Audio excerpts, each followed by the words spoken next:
Johnny here, and welcome back to a brand new video. Today, we need to talk about Resident Evil 9 because it is finally announced. And I mean finally here. We've waited so long through so many reports, rumors, leaks, all of the above. Generally, it felt like every week we were getting something new of Resident Evil 9 is real. The announcement's imminent. The trailer's coming. It might be this year. It might be next year. Well, ladies and gentlemen, not only have we finally seen it, we know what the name is, we know some things about it, and we know when it's releasing. February 27th, I do believe, of 2026. I am so hyped for this game. I am a huge Resident Evil fan. It is like top 5 favorite franchises for me.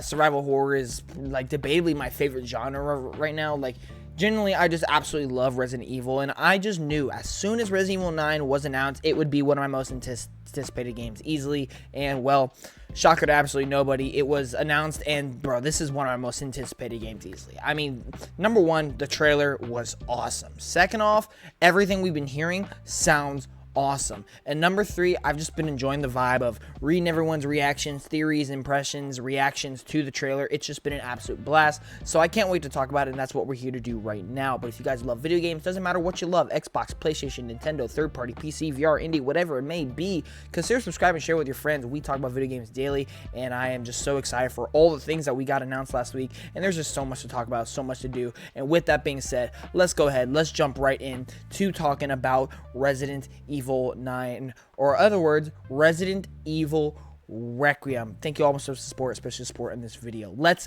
get going.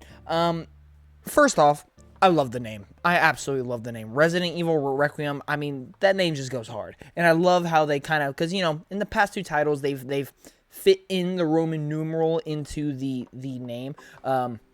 Resident Evil 7 Biohazard, the 7 in Roman numerals was the Resident Evil logo, and then in Resident Evil 8 Village, the 8 Roman numeral fit into Village. So I just love how they were doing that. So everybody's been kind of trying to guess, you know, how are they gonna fit in 9 with this title, and they just straight up put the 9 as the Q in Requiem, and I love that, RE9.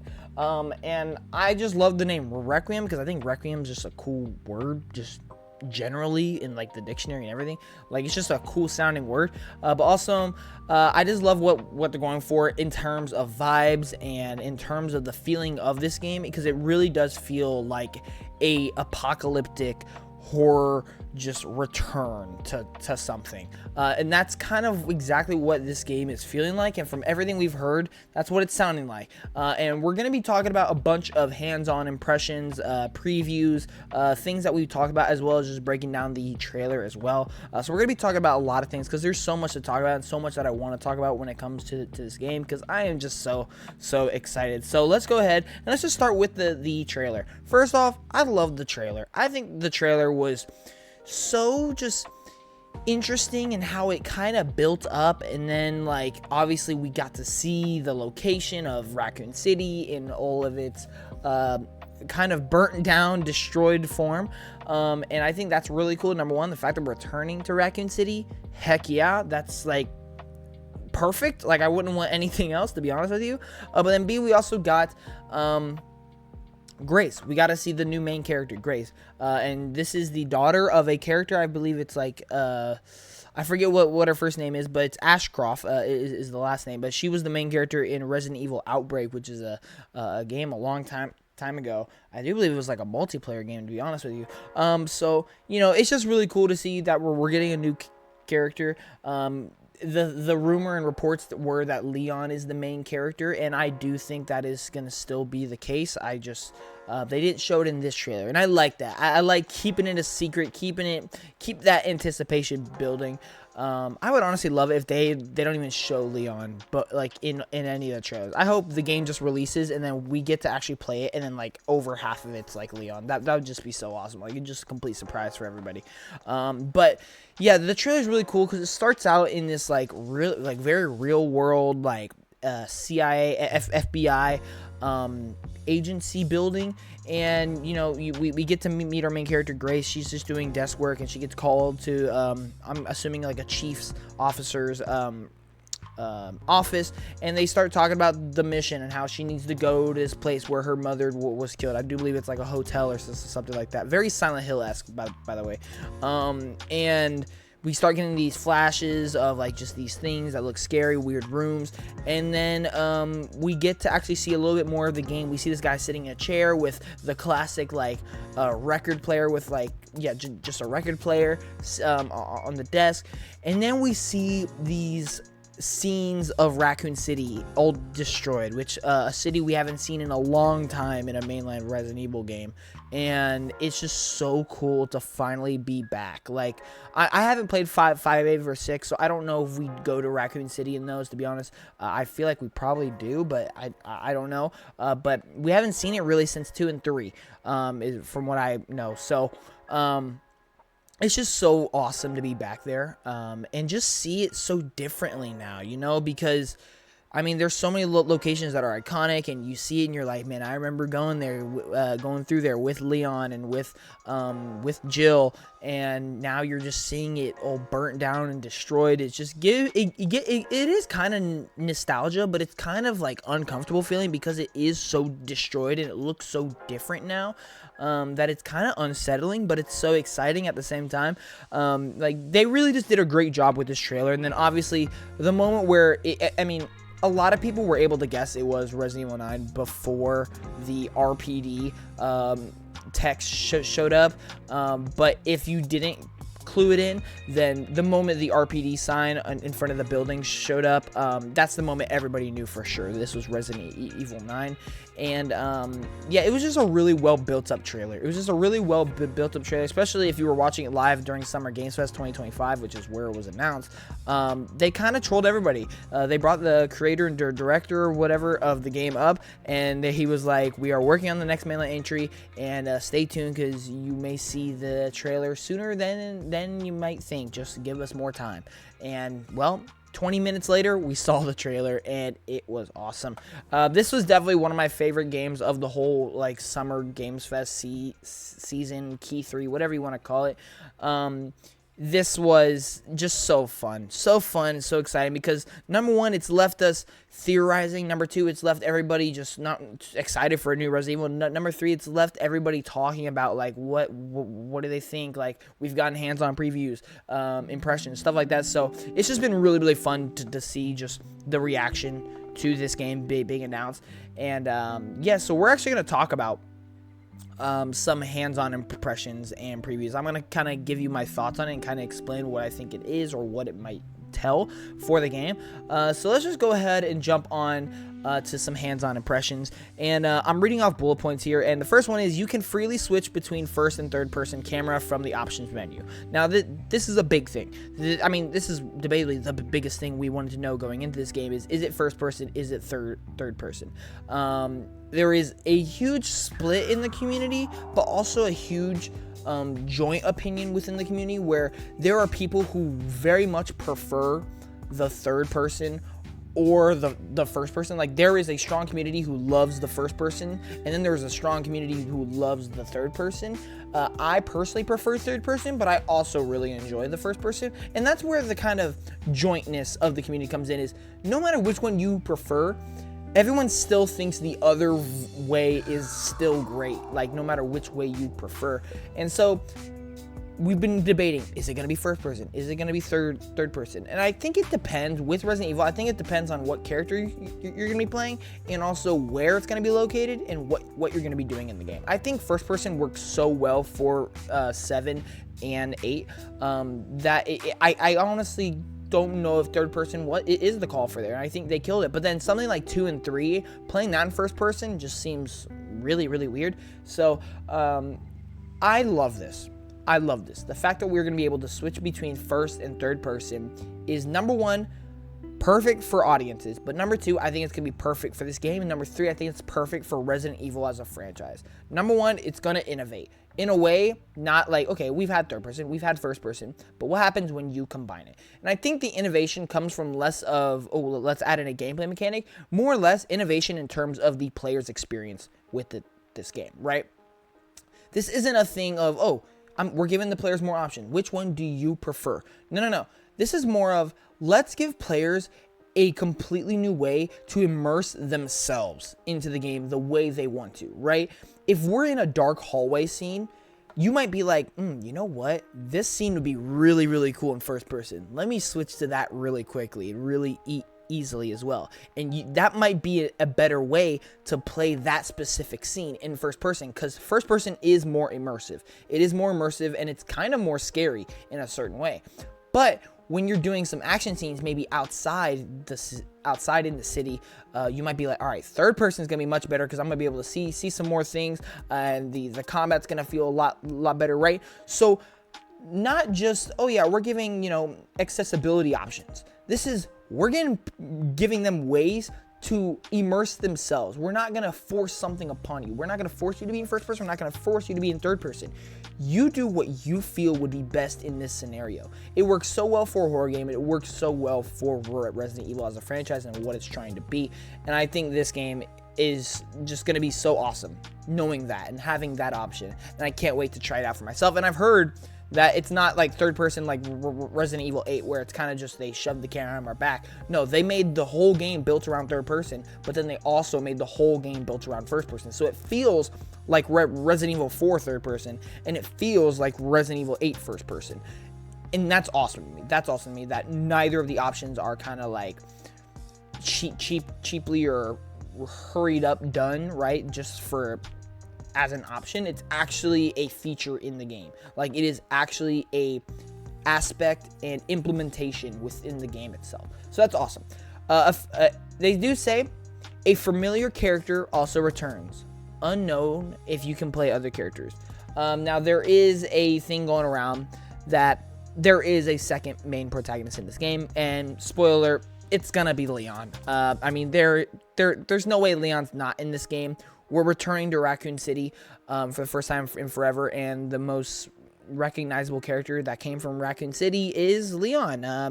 And I feel it's fitting. If we're returning to Raccoon City after all this time, there's only one person you can bring back with it, and that is Leon. He started his journey there. He started a lot of people's Resident Evil journey there, and I feel like we might be ending his journey there.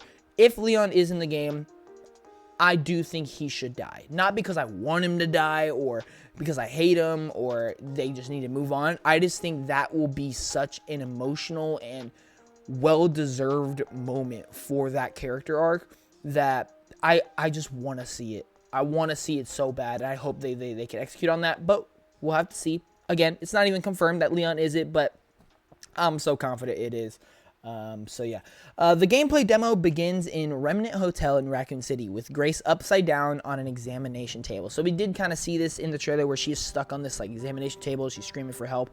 So yeah, she does get out of that. And Grace must navigate what looks like a medical ward. Powerless at the start. You can pick up and use makeshift weapons like glass bottles. So she doesn't have guns. She doesn't have like truly made weapons or knives or anything. She just has to pick up a pipe or pick up a wood plank or pick up a glass bottle and fight that. Very Silent Hill-esque, I will say, from what I've heard so far. Even though she's an FBI agent with some training, Grace is more of a bookworm, more afraid of her nightmarish surroundings, more fearful as she explores. Yeah, so this is, again, I would compare it to more like 7 and 8, where Ethan was kind of just a dude getting shoved into all this stuff, and it's terrifying. Whereas Leon, he's a military-trained officer who knows how to deal with a lot of these things, but is still just like, what is going on? Whereas Grace really does not want to be in these situations. So I just love that kind of perspective on it. A horrifying new monster stalks you in the game. And this is where it really kicks in here. Similar to Mr. X and Lady Dimitrescu. I still don't know how to pronounce their name. Similar to Mr. X and Lady D. I love this. Number one, I just love when the Resident Evil games have a character like this. And for those of you who don't know, when you're playing the games, sometimes there was a character who just shows up at points in times and just like kind of chases you, and you just have to casually kind of just continue to move through the map and the location, even though there's someone chasing you. It's almost like if you've ever played like Dead by Daylight or the Friday the 13th game, and he just shows up and he's just kind of chasing you, but he feels so present. Like his presence, and it completely changes the atmosphere whenever they're there. It's so freaky and it's so stress inducing, because if you like accidentally like try to walk into a locked door, that may set you back like two seconds, and he might get a little bit closer to you, and you just have to keep going until you finally find a safe spot. Those segments can last like up to like 5 to 10 minutes if you don't do it right. It's so stress inducing, and it's so fun though. I absolutely love that, and so I'm glad that we're getting a new character like that in this one. And it might not even be a character, it might just be a monster, it might just be a creature, and I think that would be a really cool take on the that idea. One of Resident Evil's best monsters yet. Tall in stature, moves around like a xenomorph with sounds and movements nearby. Like I said, I think that could be really cool, instead of like, because really ever since now it's been a character, Nemesis, Mr. X, Lady D. What if it's just straight up a monster, just a straight up scary thing, right? It doesn't have to have any sort of like, you know, like character style or anything. What if it's just a straight up scary thing, monster coming at you? I think that could be really cool. Some previewers felt the fear was more palpable and stressful in first-person mode when running away from the monster than third-person mode. See, and that's exactly what I was talking about. The fact that you are going to be able to switch enables so many different opportunities to experience the game you want in a way that you feel will be more beneficial for what you're actually doing in the game. If I'm indoors, first person might be better. If I'm outdoors, third person might be better. If I'm running, third person might be better. If I'm trying to solve a puzzle, first person might be better, right? There's so many things that you might be like, which one should I go with here? Unless there's people who just generally completely prefer the idea of third person, they can do it all third person. If they just prefer first person, they can do that all in first person. It's just such a great addition. First person highlights exploration and dread. Third person seems better suited for livelier monster encounters. Yeah, makes sense. Third person has always been better for combat, and first person is always better for more of the immersion and kind of just walking around type stuff, so that makes sense. Grace can sometimes stumble over her own feet while trying to run away. It reminds me of Death Stranding, when sometimes you're trying to run away and you start tripping, you have to get your balance. The game is visually striking, mastery of light and darkness. Yeah, I've heard the visuals in this game are outstanding, especially when it comes to a Resident Evil game. Not that Resident Evil has been bad, but like this one really feels like they are taking the visuals and atmosphere and environments to a whole nother level. The fact that we're in a hospital in a broken down, destroyed Raccoon City, I can't wait to see what kind of environments and locations we get to visit in this game, because I just know, based off of that trailer we saw, it's gonna cook and it's gonna go so hard. I am so ready to experience that. They did say, just off of previews, that this is 100% a survival horror game first. This isn't an action game first. This isn't an adventure or puzzle game first. This is a survival horror game at its core, but there are going to be high-stakes cinematic action. Love to see it. There is going to be stealth mechanics. Love to hear it. There is photorealistic visuals thanks to the RE engine. Like I said, I do believe this is going to be a huge step up from the Resident Evil games. Not that 4, 2, and 3, and 7 and 8 were bad-looking games, but this one I really do feel like is going to have its own distinct look to it, and I'm super excited to see that for myself. People did say that this game looks very extremely polished. That's great to hear, but Capcom usually delivers polished games, so that's not really an issue for me. And yeah, so this game's sounding awesome. This game is sounding like really everything we wanted it to be. This game is sounding like everything I want it to be and everything that I think it should be. There's a lot of things I'm where like, yes, this is a good call. This is a good thing. We should be doing this. There's a lot of things where I'm like, wow, I didn't know, but I like that idea. There's a lot of things where I'm like, okay, we're cooking. I am just so ready. Honestly, that's it. Like, I can't even say any more sentences that sound so noble and wise. Like, I just, point blank period, I want to play this game right now. And luckily, we don't have to wait too long, because it's coming out February of next year. That was a huge surprise to me. I thought Onimusha was going to get that because we've seen that game so many times. And Capcom always releases a February game. That's like their thing. For some reason, they love the month of February. And I thought it was going to be Onimusha with Resident Evil a little bit later. But here we are. Resident Evil is the February game, and I am stoked. I am ready. Let me know what you guys think of the game down below. I would love to talk about with you. Love the theory craft with you. I am so excited. So excited. I hope you guys are. But thank you all so much for watching. I'll see you in the next one. Johnny Moore out. Peace.